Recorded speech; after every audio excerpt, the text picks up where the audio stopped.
Good afternoon, ladies and gentlemen, and hello to our colleagues in Brazil, to the folks in Embrapa. We can see you on the screen. We welcome you. To our colleagues at University of Pernambuco, and to our colleagues in the audience here in College Station. This is a continuation of our Water Without Boundaries seminar. We've had the first two speakers. This is our third speaker. We're extremely fortunate today to have a very distinguished professor, a Regents Professor at Texas A&M, which is, within academia at A&M, one of the highest honors you can earn. Dr. Bruce McCarl is in the Department of Agricultural Economics. Bruce has been here a number of years. I will say Bruce and I started a project almost 30 years ago now. It seems like only yesterday. But he's gone on to do wonderful things with water and agriculture. So he's going to speak today on the impact of climate change on agriculture. Let me just tell you a little bit about Dr. McCarl. When I think of traveling, I travel in the United States. Dr. McCarl is a world traveler.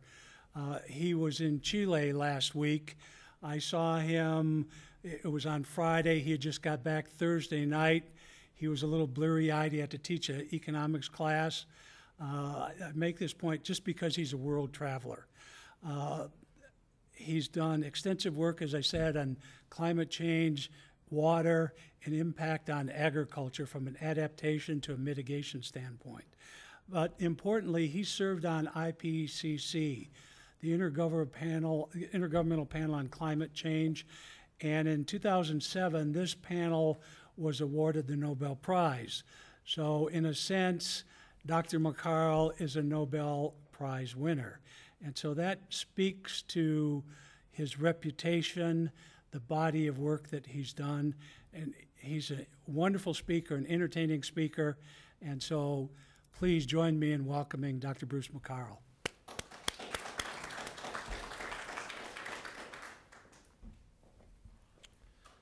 Well, good afternoon. I admit I haven't been to Brazil lately, although I was working with a Brazilian student from Recife just recently, and I used to work with Embrapa. I worked there about 3 weeks in 1979. But about then, I started working on climate change. I actually started working on it in about 1983. And I think this is an important image here when you think about climate change. Climate change is a very involved issue. In the United States, greenhouse gases is thought of one of the things that are causing climate change. In the United States, 85% of the greenhouse gases come from energy consumption. In the long run, we're seeing effects from climate change. We can try to reduce those effects either by adapting and learning how to operate in warmer environments, or by mitigating where we reduce the greenhouse gas emissions. So basically, there's energy conservation activities or mitigation activities that reduce the future extent of climate change. We see the slow-moving effects, which is the bulldozer image, and we see the adaptation, which is something we can do to live better with those effects. But as I'll show you in a little while, some of those adaptations may involve abandoning certain lands or radically changing our agricultural enterprises. So I know that you had Jerry North, who gave a presentation 2 weeks ago. I was actually in Chile when he was talking, so I only know what he said by looking on paper. But I'm going to cover a little bit of the same ground, principally looking at big things that are affecting agriculture. I'm going to talk a little bit about why this is happening and then what kinds of decisions we can make. And then I'll inventory the issues of effects, mitigation, and adaptation. Now, I've been working on this for almost at least 20 years and actually closer to 30, so I could talk for about a week and a half. I'm only going to give you an overview of some of these things. So I'm sure Dr. North talked about this. The first picture there at the top is one from the IPCC. It shows temperature has globally been increasing. It also shows that the rate of that increase is accelerating. The red line is a 150-year trend, The yellow line is a 25-year trend, and notice the yellow line is steeper than the red line. And in fact, if you took a 10-year trend and put the most current data in it, you'd see that it's even steeper there. This is globally the 10 warmest years as they were stated by the NOAA, or I won't say what NOAA means. In the last 10 years have been 9 of the warmest years that we've observed in recorded history. 2010 was the warmest year. 2011, notice, is in 8th place here. They didn't have the data for 2011, but the thing you should notice from this is all but one observation starts with a 2000. So all of them were in the very recent past, and in fact, the one from the last century was in 1998. So all the warmer events have been in the last few years.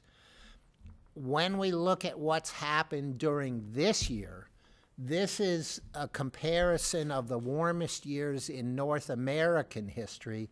And notice up until August, this was running basically warmer than any year in history.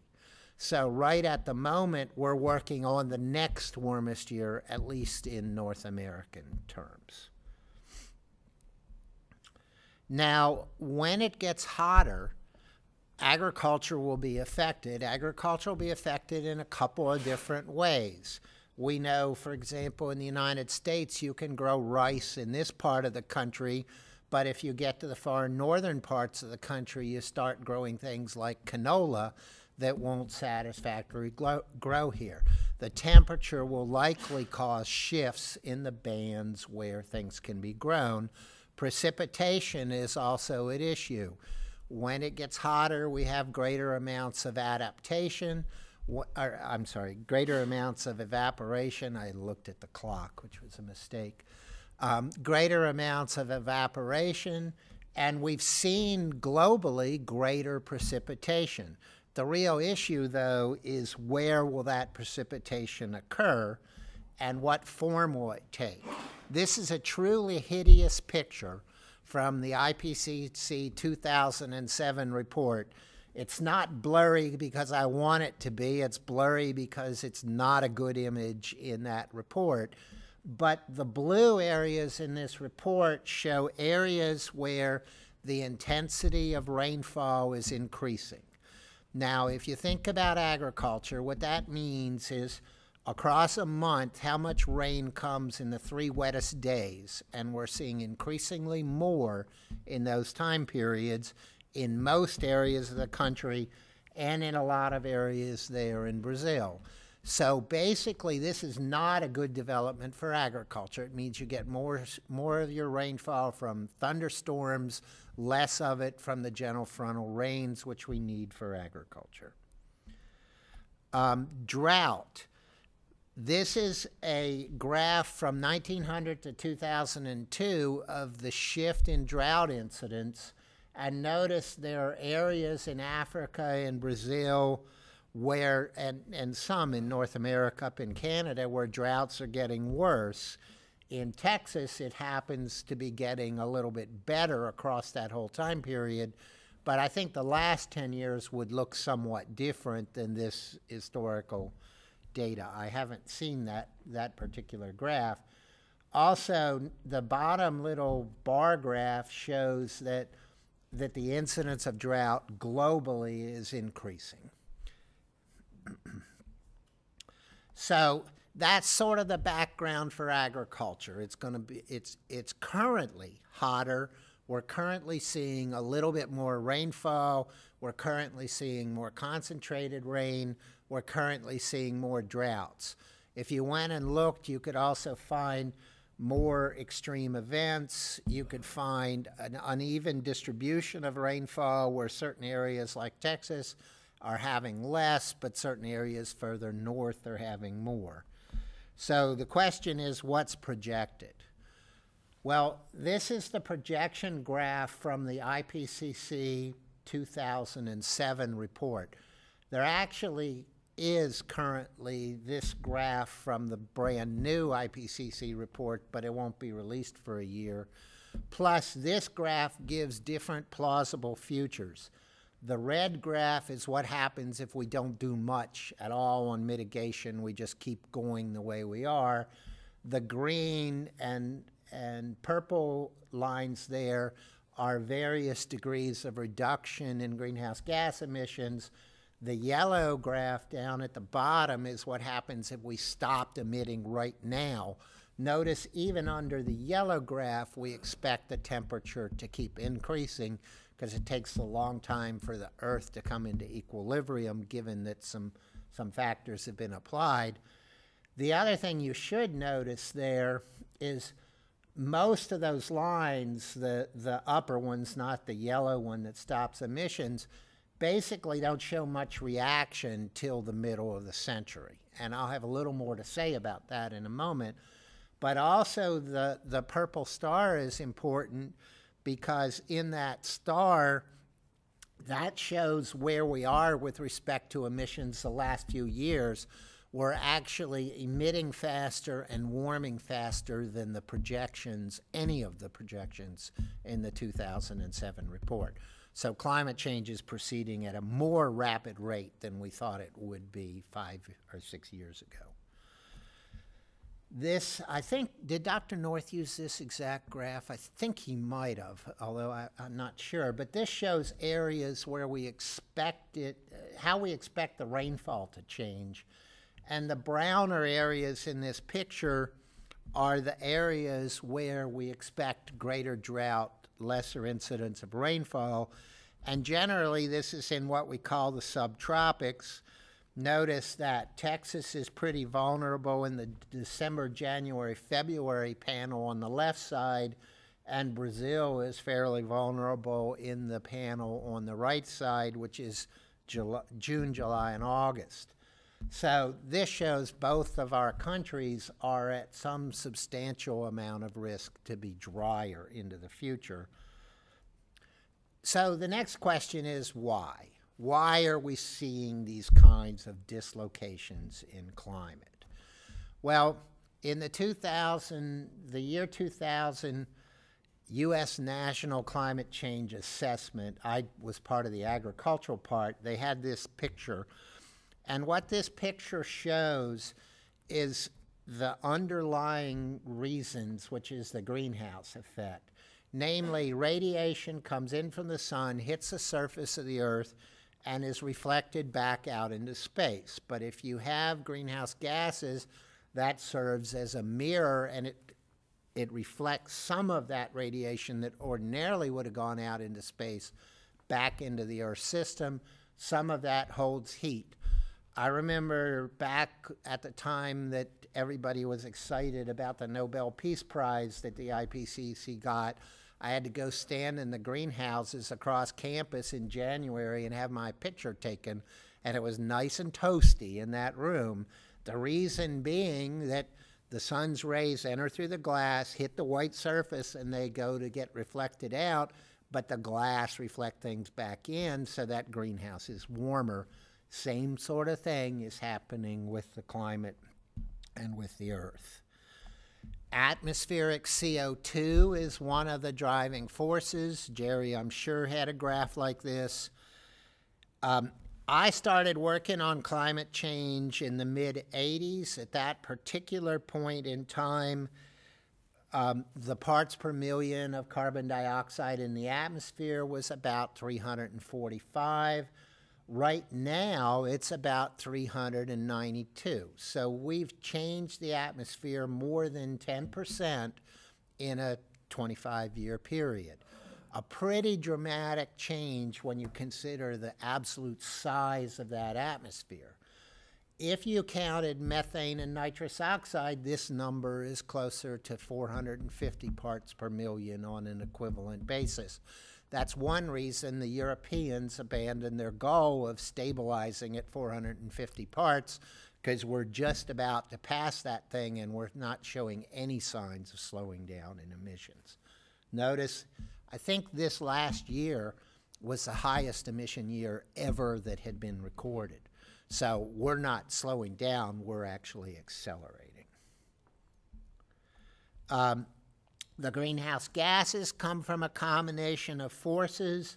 In terms of agriculture, 13.5% is coming from agriculture, 17% is coming from forest. This is early 2000s data. So about 30% from the land sector, agriculture and forestry included. That's why we get a lot of talk when people start to talk about reducing emissions. I'm sure the Brazilians are very familiar with the deforestation issues, and that's part of that forestry increment.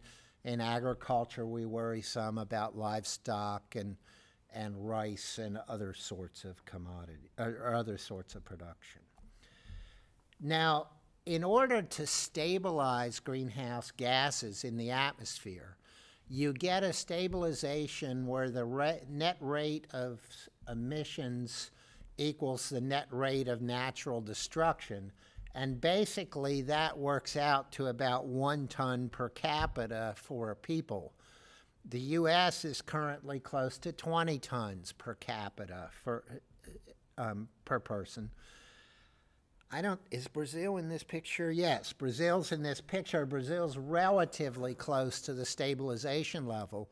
Well, what this means is people in the world, that they can't rise to the level of the U.S. and stabilize greenhouse gases. The U.S. has to go down to the level of the poorest regions in the world. Notice that the African region has the lowest per capita emissions.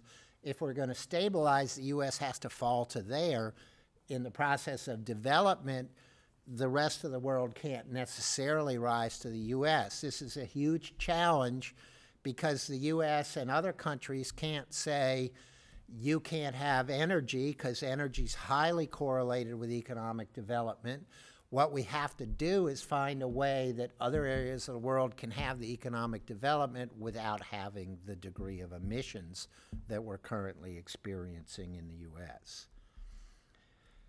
What this really means is a certain degree of climate change is inevitable.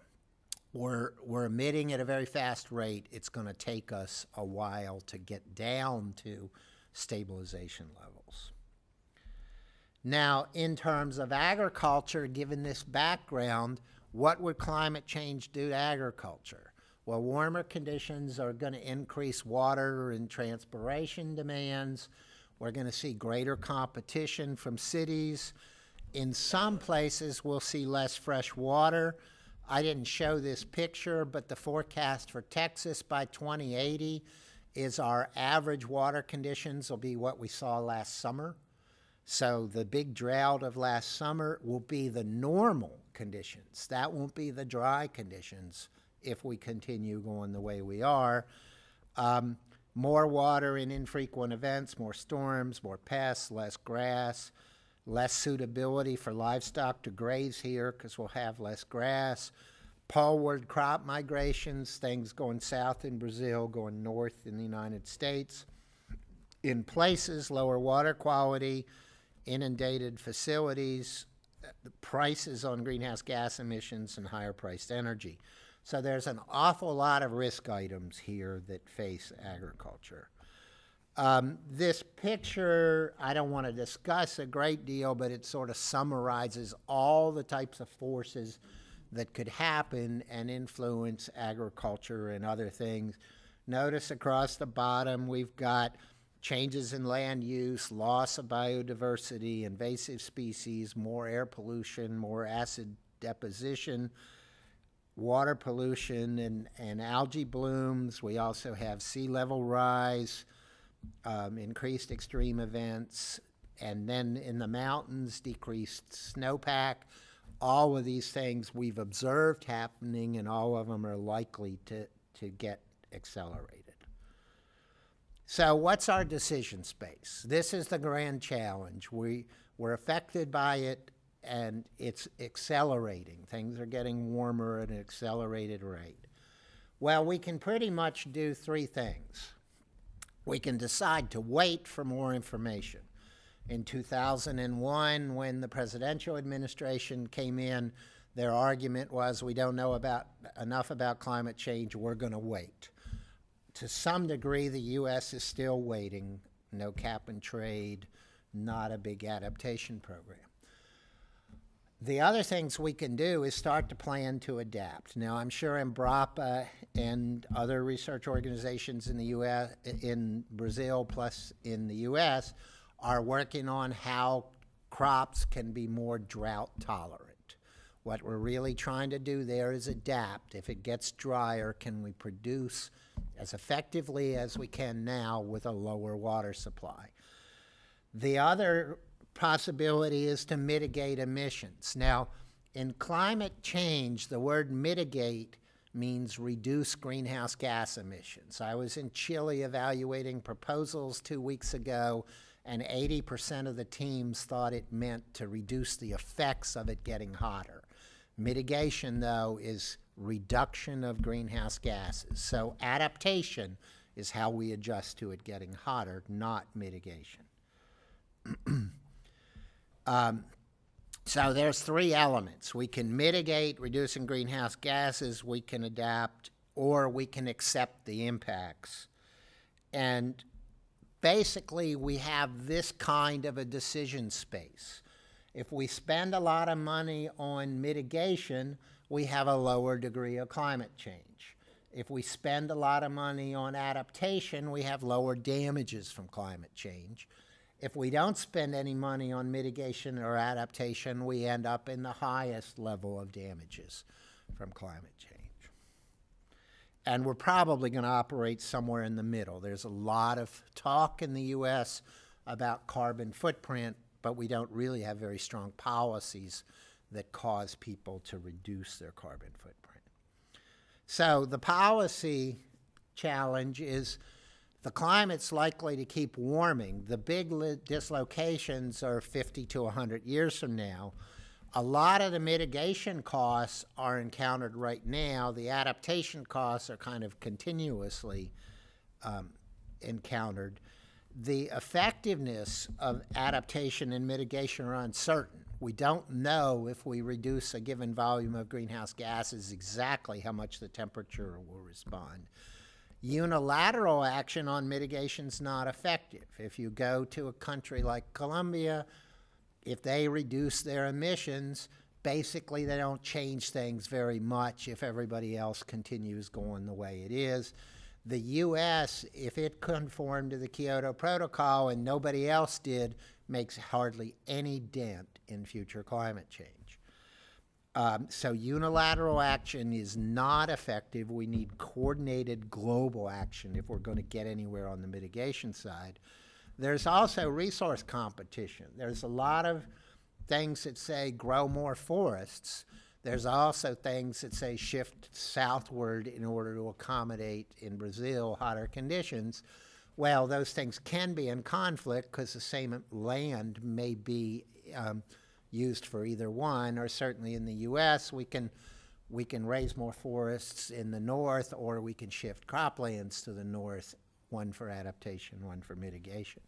So the grand challenge is how much to invest now in these things in the interest of future parties at likely the cost of the current. This is really difficult for politicians because politicians care about what happens in the next 3 or 4 years. The mitigation activity really doesn't pay off for about 50 years. Most all those pathways were about the same regardless of the mitigation activity. Now I just want to go through very briefly a few effects of climate change. I've done the U.S. National Assessment about 5 times over. We did the first one in 1990, one in 92, one in 95, one in 97, one in 99, one in the mid-2000s. This is the kind of results that we find. Climate change generally increases agricultural yields because of the carbon dioxide effect. But the agricultural yields in some areas grow faster than others. So in an area like Texas in the southwest here, we see an increase in yields, but at a slower rate than in the Corn Belt and the Great Plains. We also see in areas like the southeast that you can actually decline yields with climate change. What this basically means is we have a shift in relative regional comparative advantage. Some regions will be able to produce better than they can now. Other regions will probably lose market share.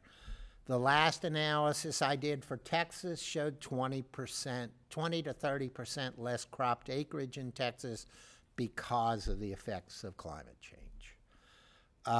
Here it says that there are mixed but largely negative results in the Southwest, up to 30% less cropped lands.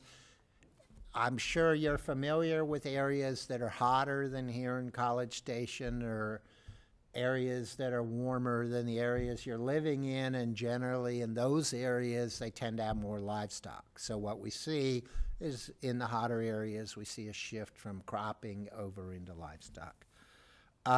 There are beneficial areas in the U.S. in the Lake States, Rocky Mountains up in the north, because there's areas of production there where cold is the limiting factor. So when it gets warmer, it makes those a little bit more favorable areas to produce. Now, many of us are worried about ecology and biodiversity. We did a study in an area called the Edwards Aquifer region in Texas. It's an area that surrounds, well, it's a little bit to the west of the city of San Antonio. At one point, I don't know if that's still true, San Antonio was the city in the world that was most dependent on groundwater. It's lately been trying to diversify its water supplies, but I'll bet you it's still one of the worst. I was going to ask Kaiser if that's true, but it looks like he went to take a smoke somewhere. I did a study on what climate change would do to the Edwards Aquifer region. This is what they call, I think, a karstic aquifer. It recharges in the west. It flows through to the east. On the east side, it supports a couple of springs that have endangered species in them. So it's a little bit like a river. It recharges a tremendous amount, and there's a tremendous discharge. So you're worried a bit about the balance in those. The results for the recharge in that area were 20 to 35% less. So that means that that particular water system, you'd have to cut the current usages back by almost 20%. And furthermore, if the usages proceeded, then the environment for the endangered species, the habitat, would be greatly diminished, and these would not exist anymore. We found decreases in the spring flow of 10 to 15% under the near-term scenarios, and up to a quarter under the scenarios longer out. And if you wanted to maintain those endangered species, then you need to reduce the pumping levels by somewhere in the neighborhood of 10% across the whole aquifer, at a cost of a couple $1 million a year. So there's some substantial trade-offs that climate change would cause between environmental matters and agricultural incomes. Okay, so that's what I'm going to do on effects. Now let me spend a couple of minutes on mitigation. Well, if we are worried about climate change, then the next thing we could do is try to reduce our greenhouse gas emissions, and we can reduce it where the emissions are. 42% in the U.S. is from automobiles, basically, or use of petroleum, and about 42% is from coal-fired power plants. So we could try to take those to renewables, which involves greenhouse gas recycling, or we could somehow take them to a much lower emitting state. Carbon capture and storage is something that they tried to do in Texas. About 15 years ago, they tried to establish a power plant here that would capture all the carbon and inject it into aquifers. Those sorts of things we're talking about doing and switching fuels. Or we can go after agriculture, forestry, and biofuels as ways of doing this. This is my little shorthand inventory of what kinds of things could be done. Across the top of the graph, it says CO2, CH4, and N2O. That's carbon dioxide, methane, and nitrous oxide emission reductions. Down the left-hand side of the graph is the kinds of things you could do. Notice one of them is crop fertilization, which affects emissions and sequestration. There we would affect, if we apply less nitrogen, we'd have less plant growth, which means smaller root systems, which means less carbon put in the soil, but we'd also have less denitrification, and that means less nitrous oxide emissions, so there's kind of a complex trade-off there. Biofuels is an offset. There are a number of livestock items and rice items that are offsets. Those contribute to methane and nitrous oxide. And then in the forestry side, we can have more forests, change the way we manage our existing forests, or change deforestation patterns. So all these are ways agriculture can participate. We did a study where we tried to look at how much you could get at different prices. And the only result I want to talk about here is at very low prices, we see changes in management of existing forests and changes in agricultural tillage. At very high prices, we're dominated by afforestation and bioenergy. Across the whole spectrum, there's not much contribution from the methane and nitrous oxide and the changes in agricultural fossil fuel use. The reason we have soil sequestration at low prices is it's consistent with what they're now doing. The reason we have biofuels and afforestation at high prices is it requires land use change. You can't grow crops anymore, so the price has to get big enough to stimulate that move out of the current agricultural and forestry inventories into other types of items. Finally, I'm going to talk a bit about adaptation and inevitability, and I have 8 minutes, so it looks like I'm going to make it. This is a picture from the IPCC document. This particular picture shows what it takes to stabilize the greenhouse gases at different levels. Now, in 1850, the greenhouse gases in the atmosphere were about 275 parts per million. Today, they're fairly close to 400 parts per million. On the far left-hand side, it says, what are you going to have to do to stop that growth so it stabilizes at, say, 450 parts per million or 500 or 550, etc. The next column over is how much the temperature would increase if we get to that level of stabilization. So notice if we went to 700 parts per million, we have between a 3 and a 4 degree Celsius increase, or roughly, 6 to 8 Fahrenheit increase. In order to get there, and that would be, in the last century, we've seen a 1 degree change on this scale. This would be 3 times what we've seen in the last century. We need to stabilize our greenhouse gases, get our emissions peaking between 2020 and 2040, meaning they have to peak by 30 years from now. In order to stabilize at 450 parts per million, they have to stabilize today, or peak today.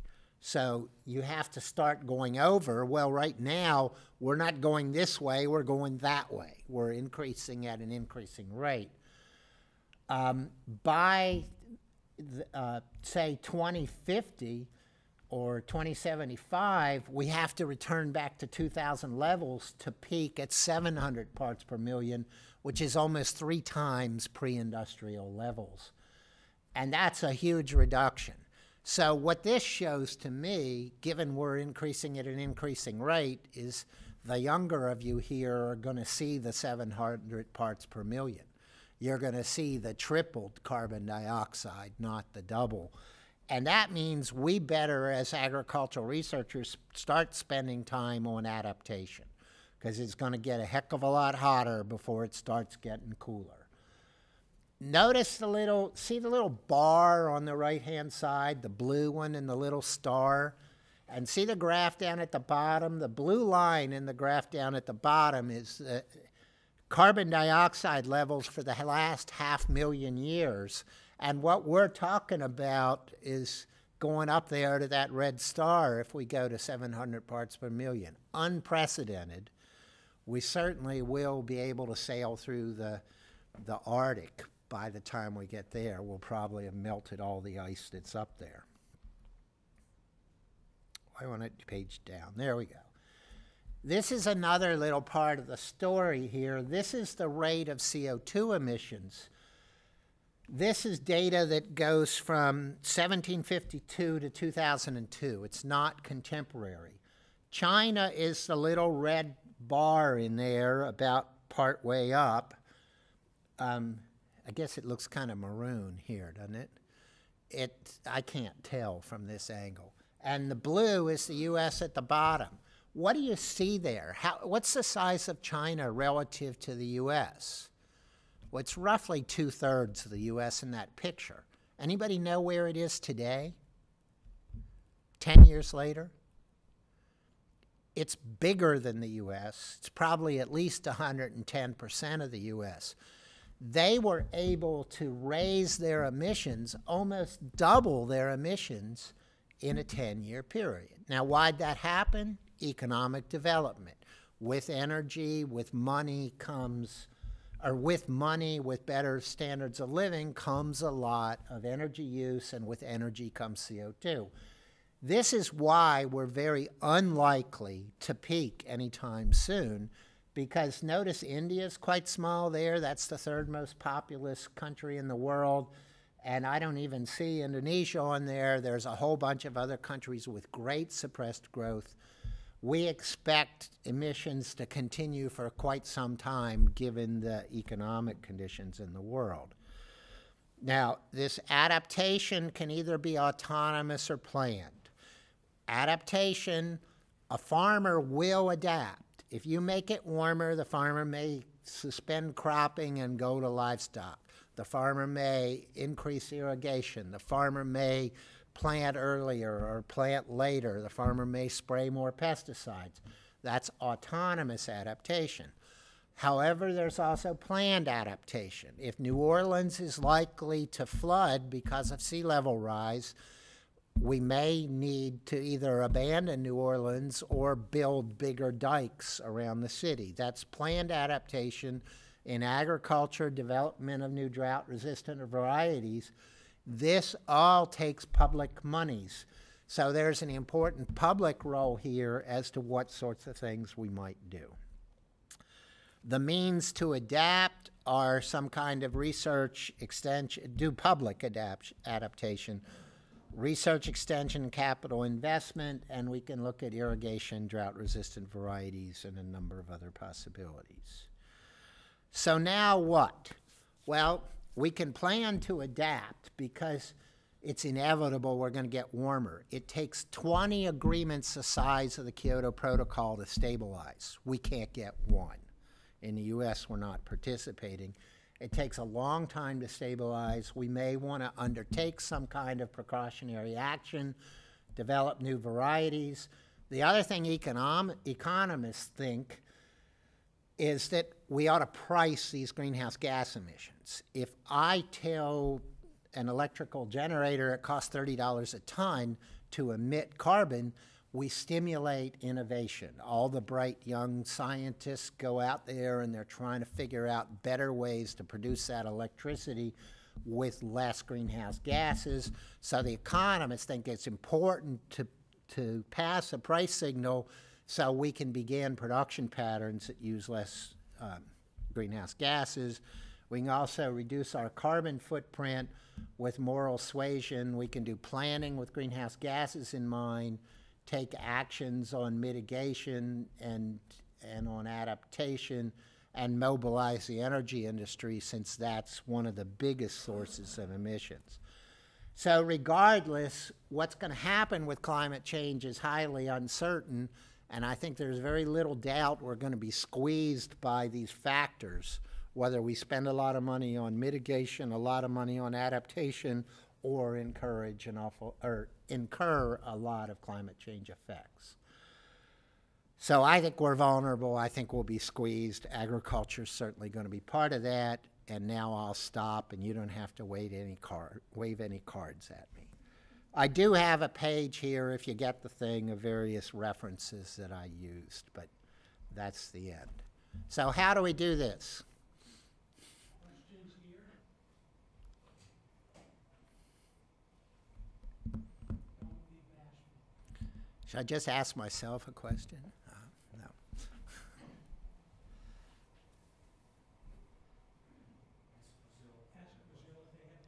Brazil, do you have any questions? Everybody here is afraid of me. Yeah, no, I have a question. Can you hear me? Yeah. So you showed a slide with projections for agriculture in several parts of the United States, and you said that crops in Texas will decrease. Do you have any projections for agriculture in Brazil? There are projections that have been done. I have never worked on the climate change issues in Brazil. Basically, in most areas of the world, the projections under relatively modest climate change are for productivity to increase. But say in the northeast of Brazil, there's some risk of drought. It's a hot area already. It wouldn't surprise me to see some of those projections be for lesser amounts of production. There's a study by Cynthia Rosenzweig and somebody named I.N.G. Iglesias, it's a Spanish name, that appraises this stuff as of a year or two ago, that you could find on the internet quite easily. It's out of the Goddard Institute for Space Sciences at Columbia University.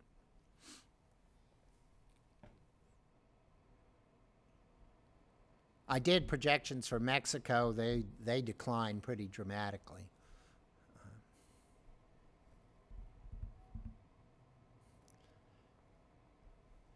Well, Dr. Kaiser, your turn to ask a question.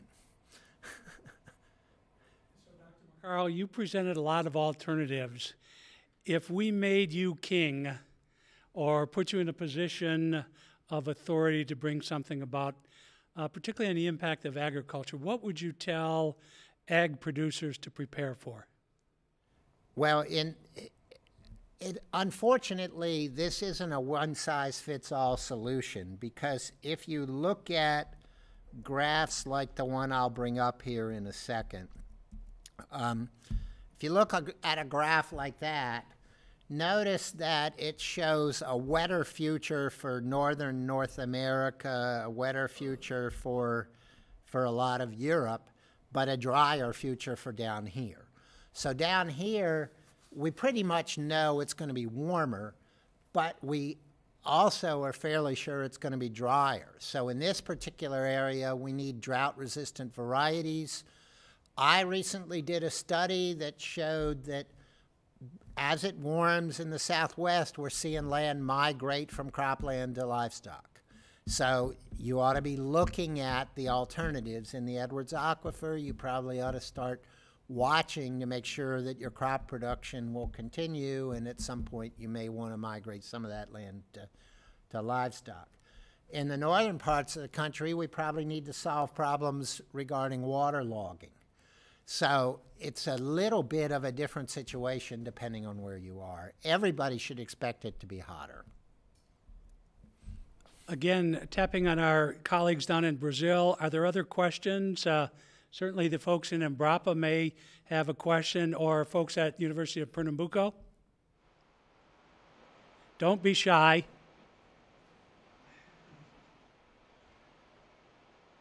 I have a question.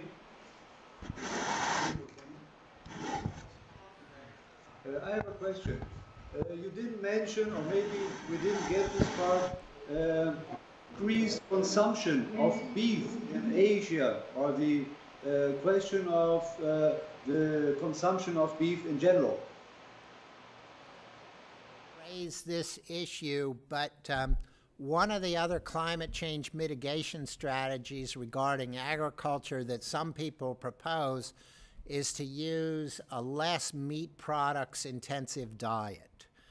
And the reason for that argument is to raise a pound of beef takes 7 pounds of feed, roughly. So if you were to change the diet a little bit more towards, say, direct consumption of soybeans and less toward direct consumption of beef, you would be able to raise more food on a unit area, and you'd also reduce some of the associated emissions with growing some of these crops.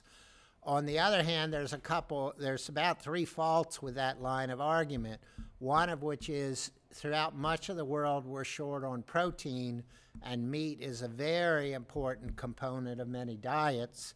The second one is that we can turn a cow loose on the grasslands, but not too many people are willing to go out and eat grass. And about half of the beef production in the United States is off of grass. People just aren't going to eat that. In Brazil, it's much more common, I believe, to have grass-fed beef. So there's not as big a substitution rate as some people seem to imply. And then the third one is with higher incomes, we've seen traditionally that people consume more meat. China's going to grow greatly, has grown greatly in income, will continue to do so. India's likely to grow in income. An awful lot of Asia is likely to grow in income. It's, again, an issue much like the energy issue. With wealth comes meat consumption. How do we accommodate this? Climate change may solve some of the issues in that the permafrost in Alaska has now become thawing out so we can grow some grass up there. But that's not a long-term solution by any means.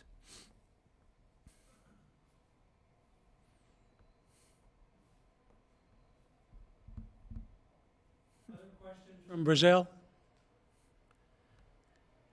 You got to make somebody here talk,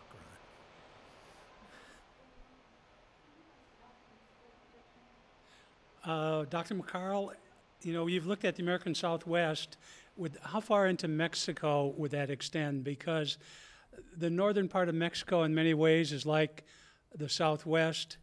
I do know that in terms of milk production in the state of Coahuila, in the Laguna region, it's a substantial part of their economy. They're pumping groundwater at a very large rate. What would you see are some options for northern Mexico?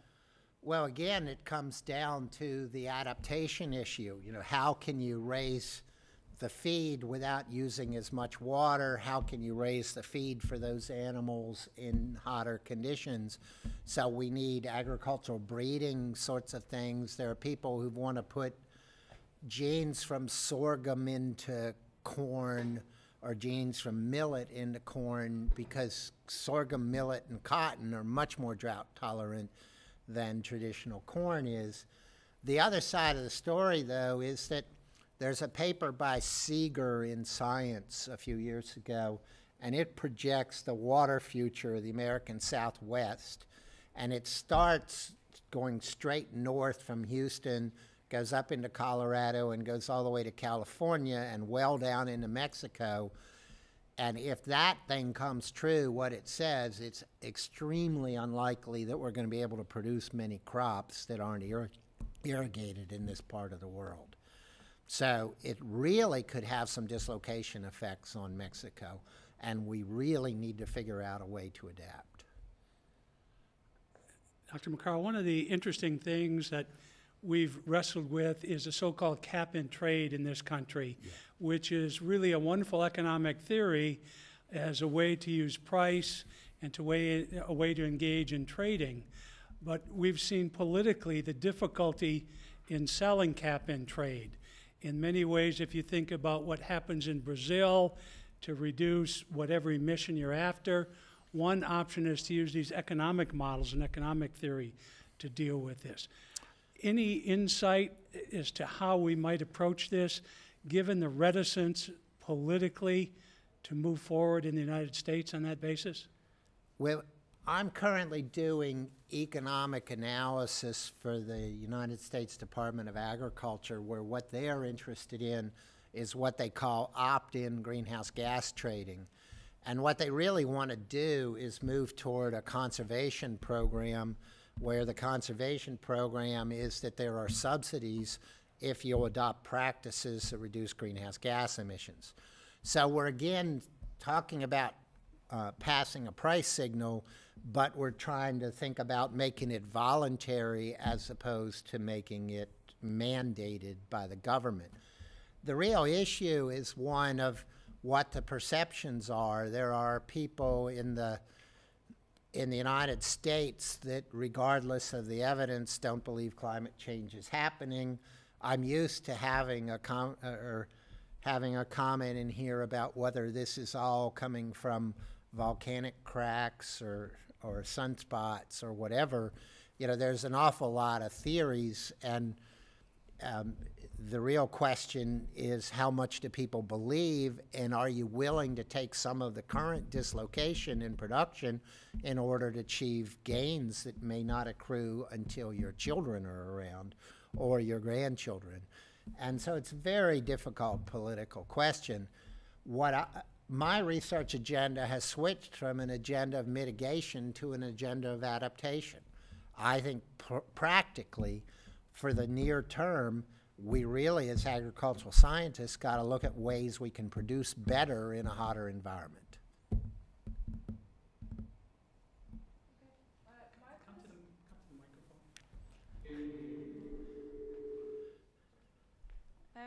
Dr. McCarr, my question is about biofuel.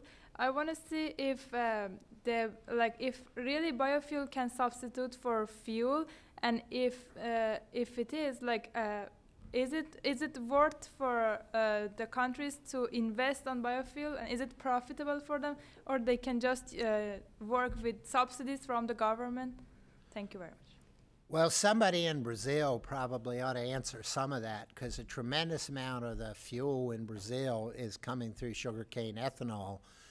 And they had a subsidy program. I think their subsidies are somewhat weaker now than they were sometime in the past, and the industry continues. In the United States, in 2001, we produced 1.7 billion gallons of ethanol. This year, we're producing about 15. So in a 10-year period, we've had a tenfold expansion. We were using about 5% of the corn crop for ethanol in 2001. Today, we're up near 40% of the corn crop for ethanol. This, though, is not motivated by greenhouse gases. This is motivated by energy security concerns, by higher prices for energy, and things like that. We have legislation in the U.S. that encourages these cellulosic forms.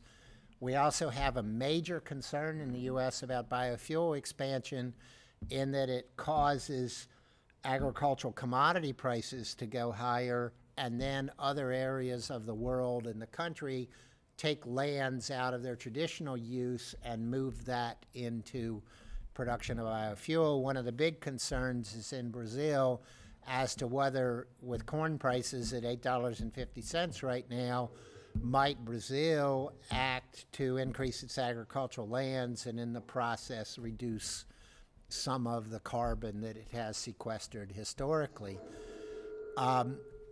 Basically, corn ethanol is not a very good greenhouse gas offsetter. It offsets about 10%, and ethanol is not a perfect substitute for fuel.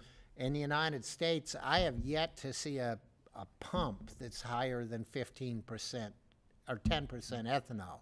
Soon we'll probably see 15% pumps, but we can't go much higher than that without turning over our vehicle fleet, turning over the ways we move ethanol because it's highly corrosive and can't go through pipelines.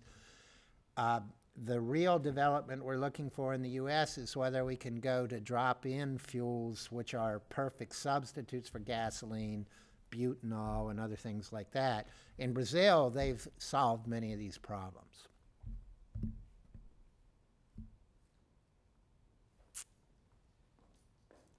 We have about 3 minutes left. Any comments from Embrapa?